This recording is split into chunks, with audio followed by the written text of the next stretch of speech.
সংবাদ পড়ছি সুদীপ বসু। প্রথমে বিশেষ খবর। বিজেপির বিরুদ্ধে সর্বাত্মক লড়াইয়ের ডাক দিয়ে ব্রিগেডের সমাবেশ থেকে নির্বাচনী প্রচার শুরু করেছে তৃণমূল কংগ্রেস। রাজ্যের 42টি লোকসভা আসনের প্রার্থীদের নাম ঘোষণা।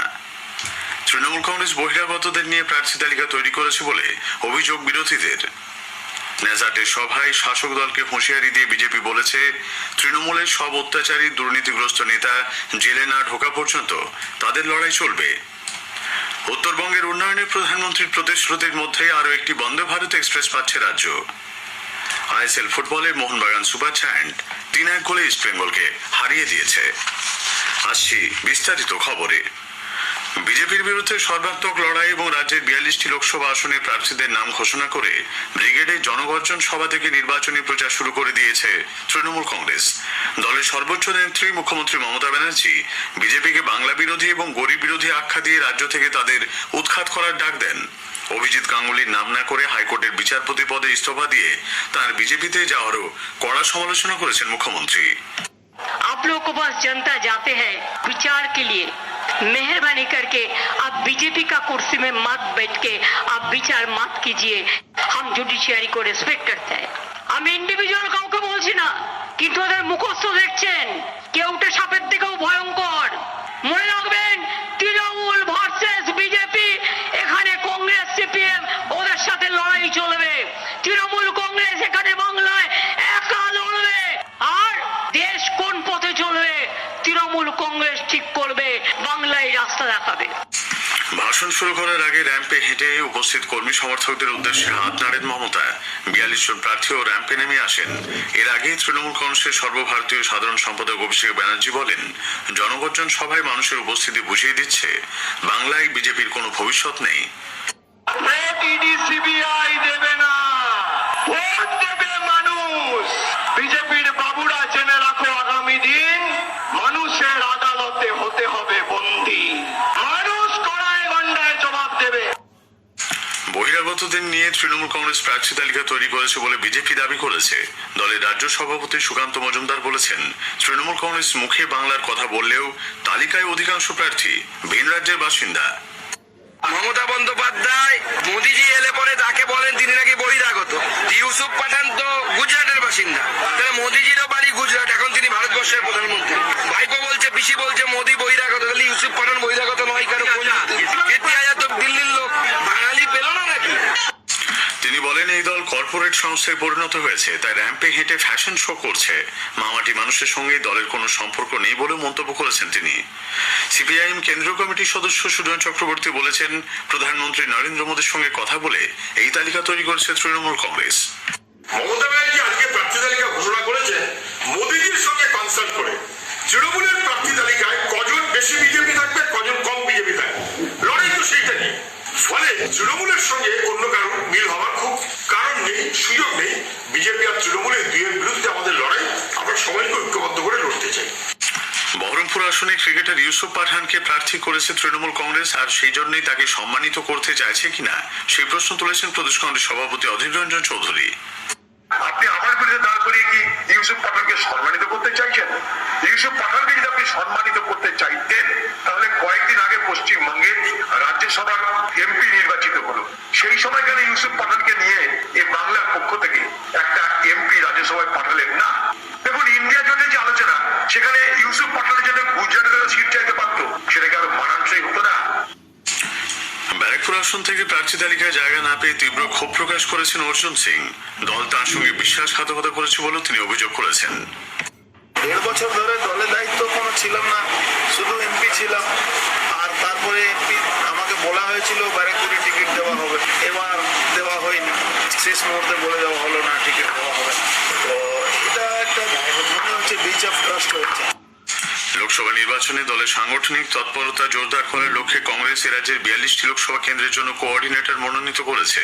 এদের মধ্যে রয়েছেন জ্যোতির্ময় চক্রবর্তী, ত্রিদিবেশ তালুকদার, অসীম কুমার তরফদার, বর্ণালী দে, তন্ময় দত্ত, কেডি ভৌমিক, মাসুদ আলম, মোহাম্মদ মোত্তাকিন আলম, ফিরোজা বেগম প্রমুখ।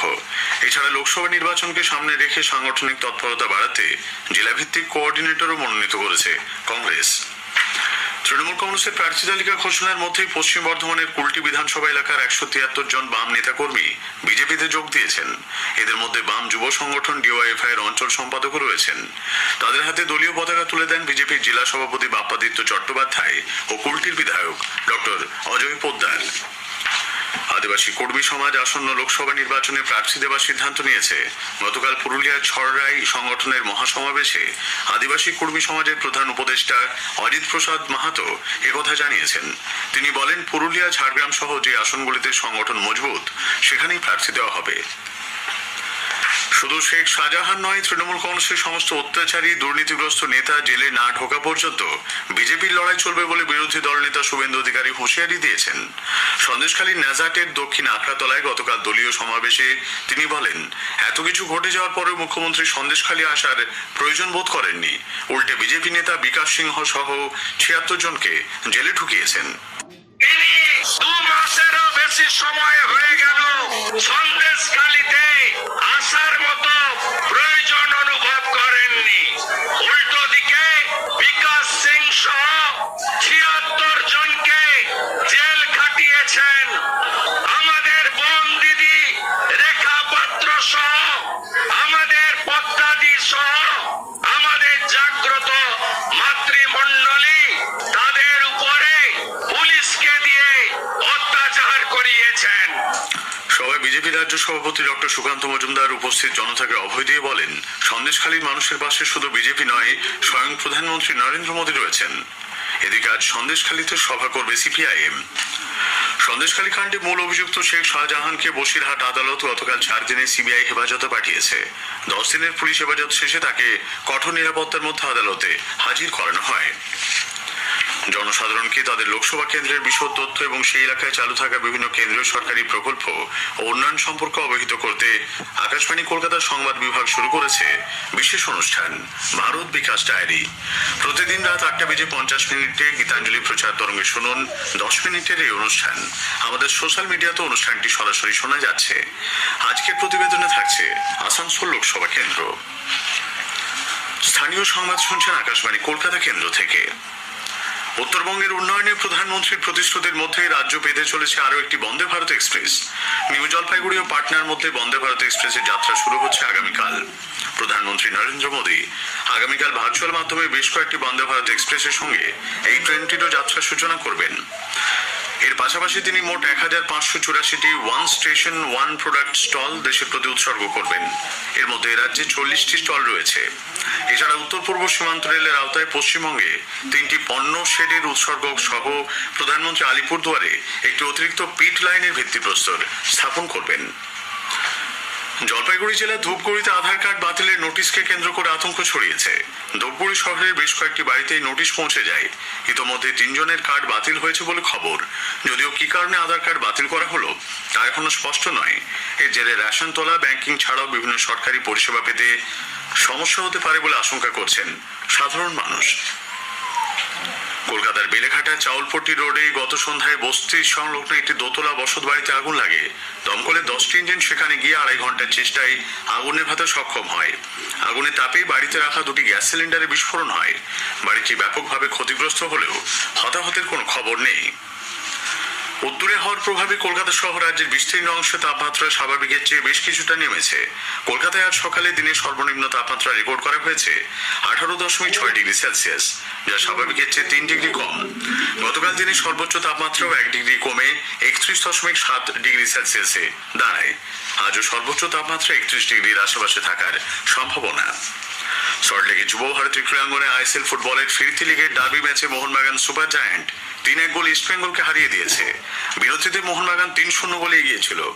মোহনবাগানের পক্ষে গোল করেছেন জ্যাসন কামিংস, লিস্টেন কোলাসো এবং দিমিত্রি পেত্রাতস। ইস্টবেঙ্গলের পক্ষে ক্রেসপো গোল করেন। মোহনবাগান 17 ম্যাচে 36 পয়েন্ট নিয়ে লিগ তালিকার শীর্ষে উঠে এসেছে। 19 ম্যাচে 18 পয়েন্ট পেয়ে ইস্টবেঙ্গল 10ম স্থানে রয়েছে। শেষ করার আগে স্থানীয় সংবাদের বিশেষ কিছু অংশ আরও একবার। বিজেপির বিরুদ্ধে সর্বাত্মক লড়াইয়ে ডাক দিয়ে ব্রিগেডের সমাবেশ থেকে নির্বাচনী প্রচার শুরু করেছে তৃণমূল কংগ্রেস। তৃণমূল কংগ্রেস বহিরাগতদের নিয়ে প্রার্থী তালিকা তৈরি করেছে বলে অভিযোগ বিরোধীদের। ন্যাজাটের সভায় শাসক দলকে হুঁশিয়ারি দিয়ে বিজেপি বলেছে, তৃণমূলের সব অত্যাচারী দুর্নীতিগ্রস্ত নেতা জেলে না ঢোকা পর্যন্ত তাদের লড়াই চলবে। স্থানীয় সংবাদ শেষ হলো।